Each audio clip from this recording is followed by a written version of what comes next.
안녕하세요. 미주신 훌륭하다 미래입니다. 금요일 미증시 정말 많이 빠졌습니다. 장 마감 부분에서 조금의 상승이 나오긴 했지만 6월 저점 가까이까지 빠졌었습니다. 지난주 나왔던 이야기 보고 다음 주는 반등이 나올 수 있을지 차트적으로 보도록 하겠습니다. 달러는 계속 오르고 있습니다. 달러 강세는 주식시장에 좋은 것은 아니죠. 영국에서 경제 성장 촉진을 위해서 감세 결정을 했는데요. 50년 만에 최대 감세 정책입니다. 이렇게 되면서 파운드화가 약세가 되고 달러는 급등하고요. 달러는 지금 113을 넘어선 상태입니다. 지난달인가요? 라이브나 영상에서 달러가 더 오를 수 있다고 말씀드린 적이 있는데요. 저는 개인적으로 달러 상승을 예상하고 있습니다. 2년물 금리는 계속 오르고 있습니다. 4.1을 넘었고요. 열흘 연속 오르고 있습니다. 기업들의 실적 하향은 이제부터 시작이라서 걱정이 된다는 이야기 있었습니다. 골드만삭스에서는 올해 S&P 지수를 3,600으로 하향했고요. 금요일 최저가가 3,660달러 25센트였는데 조금 더 내려갈 거라 보고 있습니다. 뱅크 오브 아메리카에서는 투자 심리가 2008년도 이후에 최악이라고 했고요. 유가도 계속 빠지고 있습니다. 유가가 많이 떨어져서 인플레이션이 떨어질 것이다 라는 이야기 있었는데요.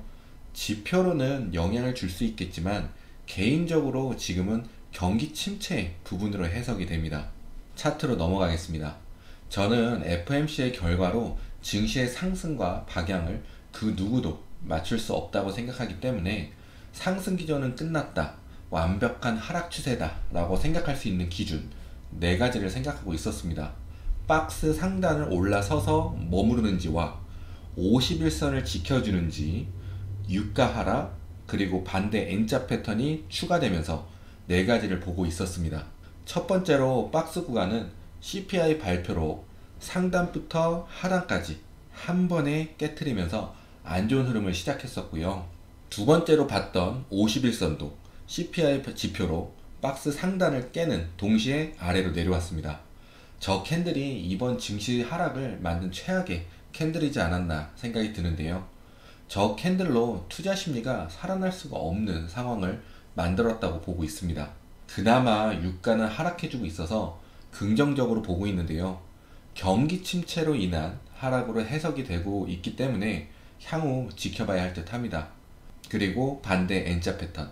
반대 N자 패턴은 다른 패턴보다 더 안 좋게 보는 부분은 보통보다 긴 음봉이 출현할 수 있기 때문이라고 말씀을 드렸습니다. 그리고 그림에서 마지막 부분, 이 부분이 이렇게 패턴이 완성이 되면서 아주 긴 음봉을 만들었습니다. 이어지는 음봉은 하나의 캔들로 보는데요. 그럼 굉장히 긴 음봉이 나온 거죠. 그러면서 6월의 저점 부근까지 하락을 했습니다.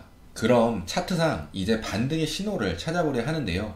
항상 말씀드리지만 당연히 틀릴 수도 있습니다. 교과서적인 차트 해석들로 여러 가지 시나리오를 만들어 보는 부분입니다. 틀리더라도 이미 저는 플랜을 만들어 놓았기 때문에 크게 걱정을 하진 않습니다. 너무 많이 하락을 해서 이런 경우는 이런 시나리오가 나올 수도 있다는 것을 말씀드리려고 하는 것입니다.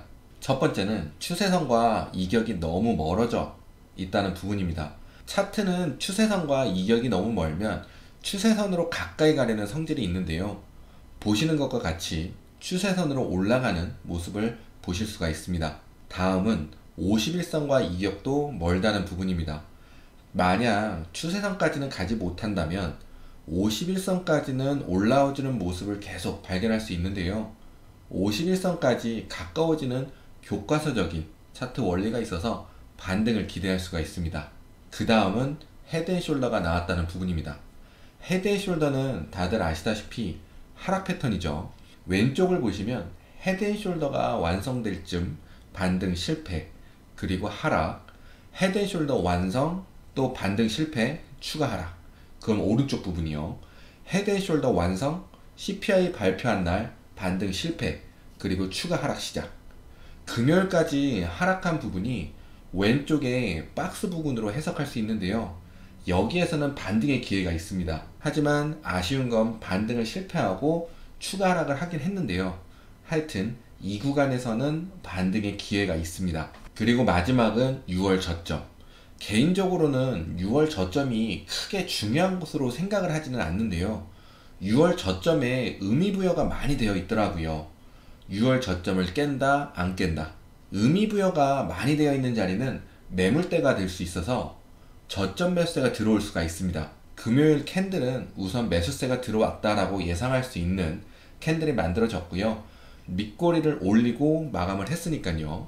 하지만 여기에서 간단히 하나 짚고 넘어가야 하는 게 6월 저점에 큰 의미부여를 해놨기 때문에 깨진다면 보통의 매도세보다 더 많은 물량의 매도세가 흘러나올 수 있습니다. 실망 매물인 거죠.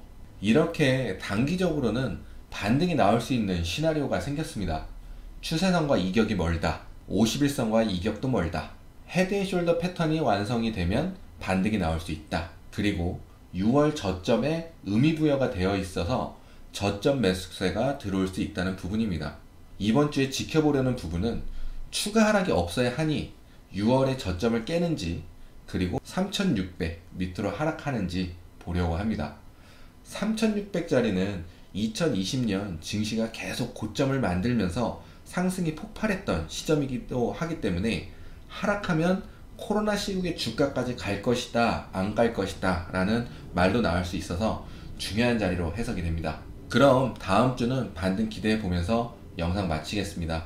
미주일 여러분 모두 좋은 하루 보내시고 부자 되세요. 감사합니다.